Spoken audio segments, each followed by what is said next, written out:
அனைவருக்கும் வாசன் டெய்லர்ஸின் அன்பான வணக்கம். இன்றைக்கு நம்ம பார்க்க போகிற வீடியோ ஒரு டிசைனிங் ப்ளவுஸ் தான் பார்க்க போகிறோம்.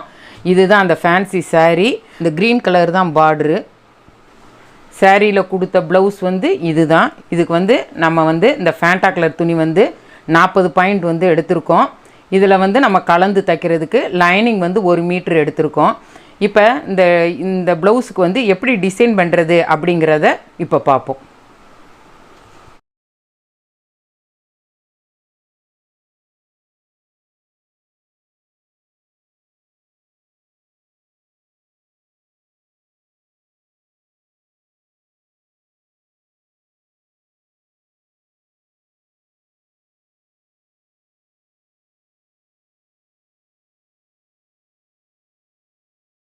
நம்ம எப்பயும் நார்மலாக உள்ள ப்ளவுஸ்க்கு நம்ம கட் பண்ணுவோம் பார்த்தீங்களா, அதே போல் தான் நம்ம கட் பண்ணணும். இதனோட அளவு சட்டை எது அப்படின்னு சொன்னால் இதுதான் அந்த ப்ளவுஸுக்குள்ள அளவு சட்டை. ஏன்னா இந்த ப்ளவுஸோட அளவு சட்டை ரொம்ப கரெக்டாக நல்லா இருக்குது அப்படின்னு சொல்லிட்டு இதை வச்சே அளவு வச்சு தைங்கன்னு சொல்லி கொடுத்துட்டாங்க. ஏற்கனவே இந்த ப்ளவுஸ் தச்ச வீடியோ நம்ம சேனலில் இருக்கும். இப்போ இந்த சட்டையை வச்சு தான் நம்ம தைக்கிறோம். ஏற்கனவே அந்த வீடியோ போட்டனால அளவெல்லாம் நான் சொல்லலை. இந்த இருக்குது. இப்போ பேக்கில் நம்ம கட் பண்ணிட்டோம். இப்போ இதுக்கு எப்படி டிசைன் பண்ணுறது அப்படிங்கிறத பார்ப்போம். நெக்கோட அளவு 9 இன்ச்சு, கழுத்தோட உயரம் 9 இன்ச்சு. அந்த நெக்கில் உள்ள துணி நம்ம கட் பண்ணியிருக்கோம் பார்த்தீங்களா, கழுத்தோட அளவு கட் பண்ணியிருக்கோம்ல, அதை இப்படி வச்சுருக்கேன். 2ஆக மடித்து வச்சுருக்கேன். சேரீயை இது போல் 2 பார்டரும் இந்த ஒன்றா இருக்கிறது போல் மடித்து விட்ருக்கேன். மடித்து விட்டுட்டு இந்த கழுத்து பகுதியில் இந்த கலர் கொடுத்தா கொஞ்சம் நல்லா இருக்குங்கிறதுனால 1.5 இன்ச்சு இருக்கிறது போல் நான் இப்படி வரைஞ்சிருக்கேன். கரெக்டாக 1.5 இன்ச்சு இருக்கிறது போல் நான் வரைஞ்சிருக்கேன். இந்த கழுத்தோட துணியை கட் பண்ணியிருக்கோம் பார்த்தீங்களா, அதிலேருந்து அப்படியே வச்சு 1.5 இன்ச்சு இருக்கிறது போல் இந்த வரைஞ்சிருக்கேன். இதே போல் ஈவனாக வச்சு வரைஞ்சிக்கோங்க. அப்படின்னா தான் ஏற்ற இறக்கங்கள் இல்லாமல் கரெக்டாக இருக்கும். அளவு கரெக்டாக இருந்தால் தான் நல்லா இருக்கும். தைக்கிறப்போ ஒரு பக்கம் அதிகமாக ஒரு பக்கம் கம்மியாக இருந்தால் நல்லா இருக்காது. இது போல் வரைஞ்சிக்கோங்க. வரைஞ்சிட்டு இப்போ இந்த இடத்துல நம்ம லைட்டாக ஒரு ஜாயிண்ட்டு கொடுக்க போகிறோம். ஜாயிண்ட்டு கொடுத்துட்டோன்னா நம்மளுக்கு இந்த சேரீயில் கொஞ்சமாக துணி எடுத்தது போல் இருக்கும். அதனால் நம்ம இந்த இடத்துல ஒரு ஜாயிண்ட்டு கொடுத்துட்டோம்னா இது நல்லா வட்டக்கழுத்துக்கு தோதா வந்துடும். இப்போ இதை நம்ம கட் பண்ணிவிட்டு உங்களுக்கு காமிக்கிறேன்.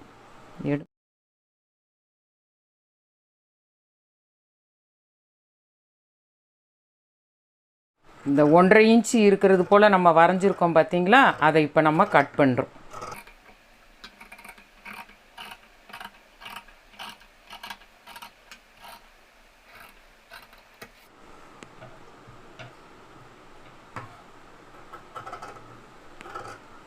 இப்போ கழுத்தை சுற்றி நான் கட் பண்ணுறேன். உங்களுக்கு கழுத்தை சுற்றி கட் பண்ணி நீங்கள் அதில் அப்படியே ஜாயின் பண்ணிடுவீங்கன்னா கட் பண்ணுங்கள். இல்லைன்னா அப்படியே கழுத்தையும் சேர்த்து நீங்கள் வச்சுக்கிட்டு கூட அதில் ஜாயின் பண்ணிக்கலாம்.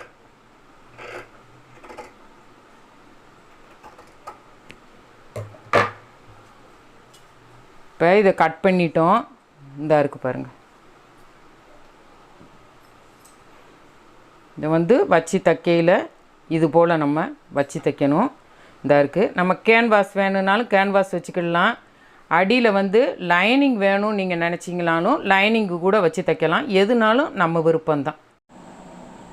இப்போ நம்ம 2ஆக கட் பண்ணியிருந்தோம் பார்த்தீங்களா, 2ஆக கட்டாகி தானே இந்த பின்னாடி உள்ள பகுதியை நம்ம கட் பண்ணணும்.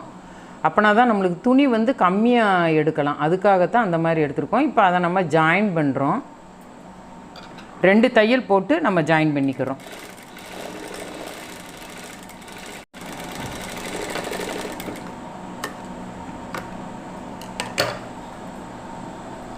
இது போல் நம்ம தையல் போட்டு இந்த இருக்கு பாருங்கள், இது மாதிரி வரும். 1.5 இன்ச்சு அளவில் இது வச்சுருக்கோம்.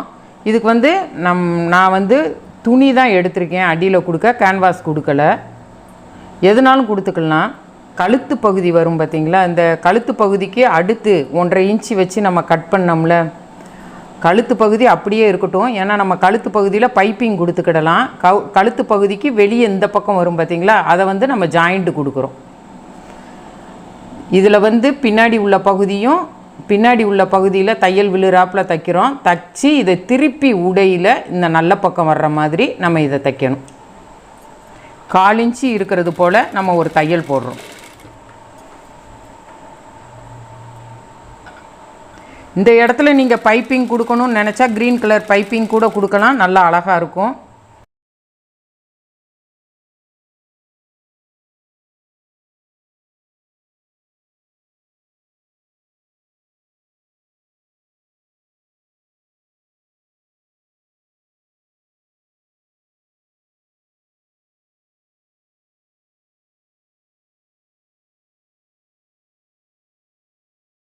இந்த கழுத்து பகுதிக்கு நம்ம பைப்பிங் கொடுத்துருவோம்னு சொன்னேன். இந்த பக்கம் உள்ள பகுதியில் 1/4 இன்ச்சு இருக்கிறது போல் தைச்சோம். இதை வந்து ஒரு சிசர் கட்டு போட்டுக்கிடணும்.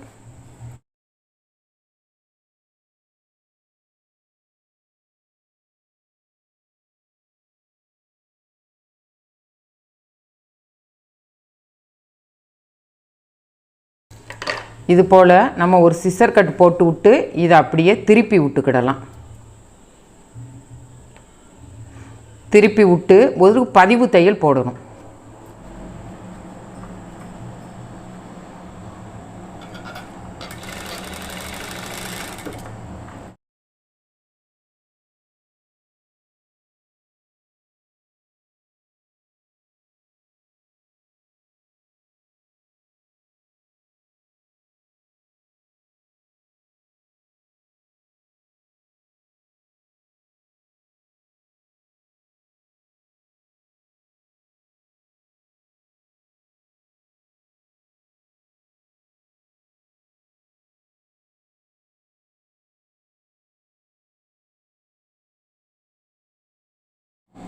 அடியில் வந்து துணி கொடுத்து நம்ம இந்த இது போல் நம்ம தைச்சிக்கிட்டோம். இந்த இருக்குது கழுத்துக்கு வந்து நம்ம பைப்பிங் கொடுத்துக்கிடுவோம். இப்போ இதை வந்து ப்ளவுஸில் வந்து அட்டாச் பண்ணிக்கலாம்.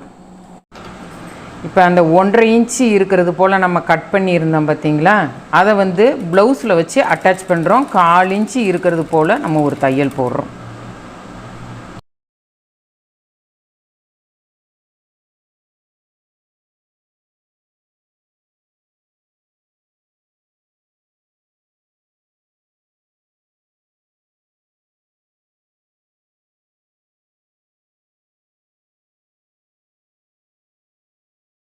இப்போ இது போல் நம்ம வச்சுக்கிடணும். வச்சுட்டு இதுக்கு அடுத்து தான் நம்ம டிசைன் பண்ண போகிறோம். நான் ஏற்கனவே உங்களுக்கு சொல்லியிருக்கேன், நம்ம முதல்ல வந்து சிம்பிளாக உள்ள டிசைனெல்லாம் நீங்கள் படிச்சுக்கோங்க அப்படின்னு சொல்லி இது மட்டும் தைச்சது நான் தனியாக ஒரு வீடியோ வந்து நல்லா டீட்டெயில்ஸாக போட்டிருப்பேன். வேணும்னா நான் டிஸ்கிரிப்ஷன் பாக்ஸில் வந்து அந்த லிங்க் கொடுக்குறேன், நீங்கள் பார்த்துக்கோங்க.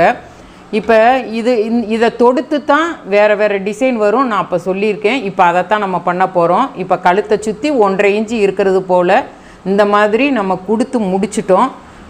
இதுக்கு அடுத்து தான் நம்ம இந்த பகுதியில் வந்து நம்ம அப்படியே டிசைன் பண்ண போகிறோம். என்ன டிசைன் பண்ணுறது அப்படிங்கிறத பாருங்கள். இப்போ ஒரு சதுர துணி நம்ம எடுக்கிறோம். அந்த சதுர துணி வந்து அகலம் 2 இன்ச்சு உயரம் 2 இன்ச்சு இருக்கிற மாதிரி நம்ம எடுக்கிறோம். இந்த இருக்குது உயரமும் அகலமும் 2 இன்ச்சு தான் இருக்கணும். அதுபோல் எடுத்துக்கிடலாம். எடுத்துட்டு அதை வந்து உங்களுக்கு வந்து கையால் இப்படி சுற்றிட முடியும் அப்படின்னு சொன்னால் கையால் சுற்றுங்க. அப்படி சுற்ற கஷ்டமாக இருக்கும் அப்படின்னா இப்போ நான் ஊசி வச்சு முதல்ல சுற்றி காமிக்கேன். இந்த இருக்குது பாருங்கள், இந்த ஊசியோட அளவுக்கு தக்கனி இப்படி வச்சுக்கோங்க. வச்சுட்டு இந்த இருக்குது பாருங்கள், நம்ம பாய் சுருட்டுவோம் பார்த்திங்களா, அது போல் சுருட்டணும். இது வரைக்கும் போதும். அதுக்கடுத்து இந்த இருக்குது பாருங்கள், இப்படி சுருட்டிட்டு இதை இப்படி கையில் பிடிச்சிக்கோங்க. பிடிச்சிட்டு இதை வந்து ஒரு மடிப்பு மட்டும் கொடுத்து இதை வந்து இப்படி கொண்டு வாங்க. இந்த சுருட்டி இருக்கோம் பார்த்திங்களா, இதை வந்து இந்த இடத்துல இப்படி ஒரு மடிப்பு கொடுத்து, அதே போல் இந்த இடத்துல இப்படி ஒரு மடிப்பு கொடுத்து இதை இப்படி கொண்டு வந்துடுங்க. உள்ளே வந்து ஒரு 2 மடிப்பு இருக்கணும். அதுபோல் இதை சுற்றணும். நீங்கள் முதல்ல வந்து ஊசி வச்சு சுற்றுங்க. அதுக்கப்புறம் வந்து உங்களுக்கு ஆட்டோமேட்டிக்காகவே கை வந்து சுற்றுறதுக்கு வந்துடும். சில துணி வந்து சுற்றுறதுக்கு நல்லாயிருக்கும், சில துணி வந்து சுற்றுறதுக்கு சிரமமாக இருக்குன்னா ஊசி வச்சு சுற்றுங்க. சுற்றிட்டு இதை வந்து இந்த மாதிரி கெட்டிக்கோங்க.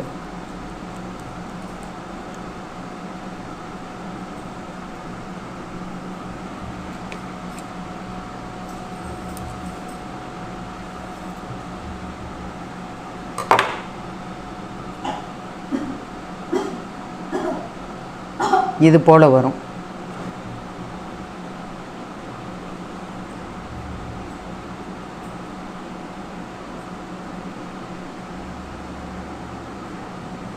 இந்த ஊசியோட அளவுக்கு தக்கனியே இப்படியே மடிச்சுக்கிட்டே வரணும்.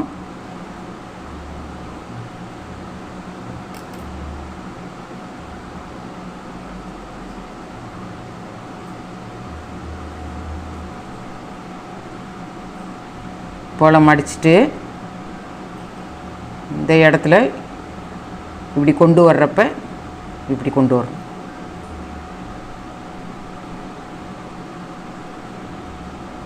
இது போல் கொண்டு வரணும்.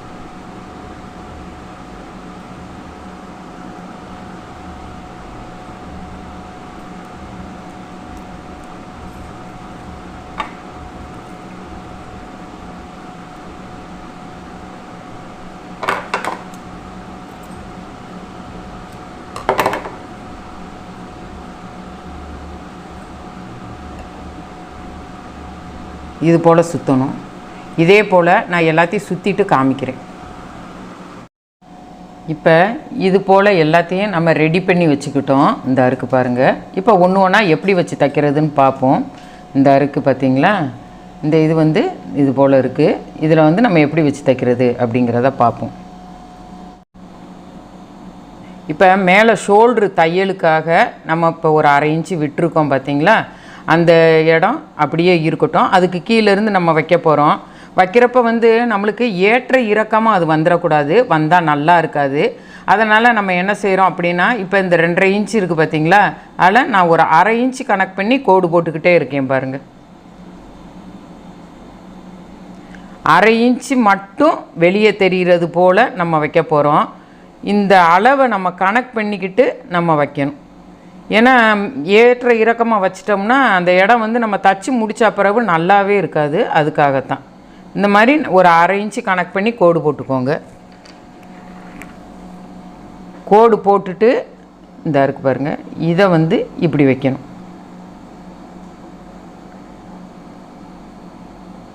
இந்த 1/2 இன்ச்சு கணக்கு பண்ணி நம்ம இதை இப்படி வைக்கணும். இப்போ வச்சு நம்ம அப்படியே ஒரு தையல் போட்டுக்கிட்டே வரலாம். அப்படி போடுறப்ப நம்ம இந்த இடத்துல வந்து 1.5 இன்ச்சு இருக்கிறது போல் வச்சோம் பார்த்திங்களா, அந்த இதிலே அந்த துணி வந்து அப்படியே தையல் போடையில் அப்படியே நம்ம இதில் துணியோடு அப்படியே கரெக்டாக தச்சு வந்துடும்.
இப்போ இது போல் நம்ம வைக்கிறப்ப இந்த துணி இருக்குது பார்த்திங்களா, இந்த 1.5 இன்ச்சு துணி, இது வந்து பை விழக்கூடாது.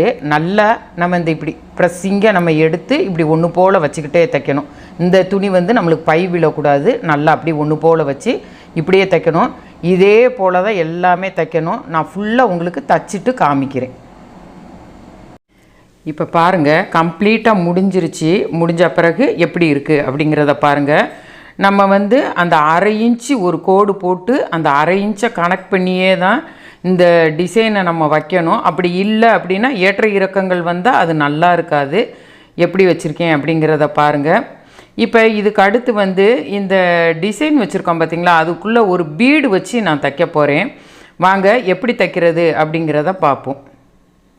இப்போ நம்ம ஒரு பீடு வச்சு தைக்கலாம் அப்படின்னு சொன்னேன் பார்த்திங்களா, இந்த பீடு வச்சுருக்கேன் பாருங்கள், இந்த வச்சுருக்கேன்.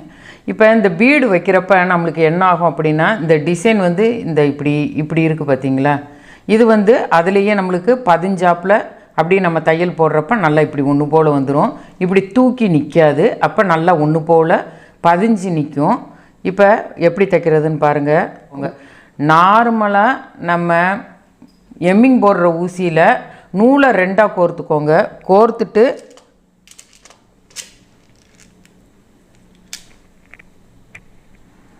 இந்த இருக்கு பார்த்திங்களா, இது போல் இப்படி கொடுத்து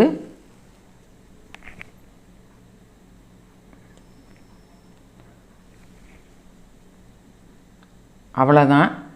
இந்த இடத்துல உள்ளே வந்து நம்ம ஒரு முடிச்சு போட்டுறணும். இப்போ முடிச்சு போடலை அப்படின்னு சொன்னோம்னா, அந்த நூல் இழுத்துக்கிட்டே நம்ம தைச்சிட்டோம் அப்படின்னு சொன்னோம்னா அந்த துணி பூரா பை விழுந்துடும். திரும்ப பிரித்து தான் தைக்கணும். அதனால் சுருக்காக வந்துடும். அதனால் நம்ம முடிச்சு போட்டுட்டோம்னா அது அப்படியே இருக்கும். இந்த இருக்குது பார்த்திங்களா. இன்னொன்று வச்சு காமிக்கிறேன். நார்மலாக உள்ள ஊசியில் வந்து நூலை 2ஆக எடுத்து ஒத்தையாக கோர்த்து 2ஆக முடிச்சு போட்டுக்கோங்க. போட்டுட்டு ஒரு பீடு வச்சு அப்படியே தைச்சி விடுங்க. ஒன்றும் சிரமம்லாம் கிடையாது.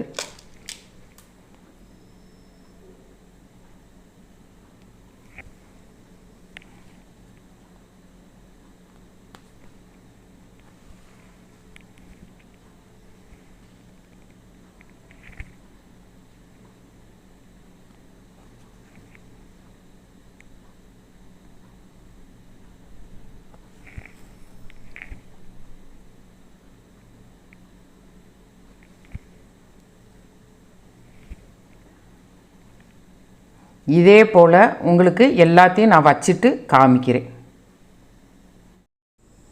இப்போ இந்த ப்ளவுஸ் வந்து முடிஞ்சிருச்சு. பேக்கில் உள்ளதெல்லாம் முடிஞ்சிருச்சு. முடிஞ்ச பிறகு எப்படி இருக்குன்னு பாருங்கள். அந்த டிசைனுக்குள்ளே வந்து நம்ம ஒரு பீடு கொடுத்து தைச்சிருக்கோம் பார்த்திங்களா, அது எப்படி இருக்குது அப்படிங்கிறத பாருங்கள். அதுக்கடுத்து வந்து நம்ம நெக்கை சுற்றி வந்து பைப்பிங் கொடுக்கணும்னு நான் சொன்னேன்.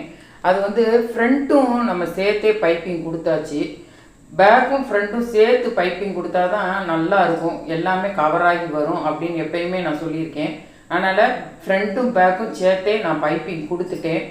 இப்போ இது வந்து பேக் போர்ஷன் வந்து கம்ப்ளீட்டாக முடிஞ்சிருச்சு. ஸ்லீவ் வந்து நம்ம தைக்கணும். ஸ்லீவும் நம்ம மாடலாக தான் தைக்க வேண்டியிருக்கு. அடுத்து நம்ம அதை எப்படி தைக்கிறதுங்கிறத பார்ப்போம். இந்த வீடியோவை பற்றி உங்களுக்கு ஏதாவது சந்தேகம் இருந்தால் நீங்கள் கமெண்ட் செக்ஷனில் கேளுங்க, நான் பதில் சொல்கிறேன். நன்றி, வணக்கம்.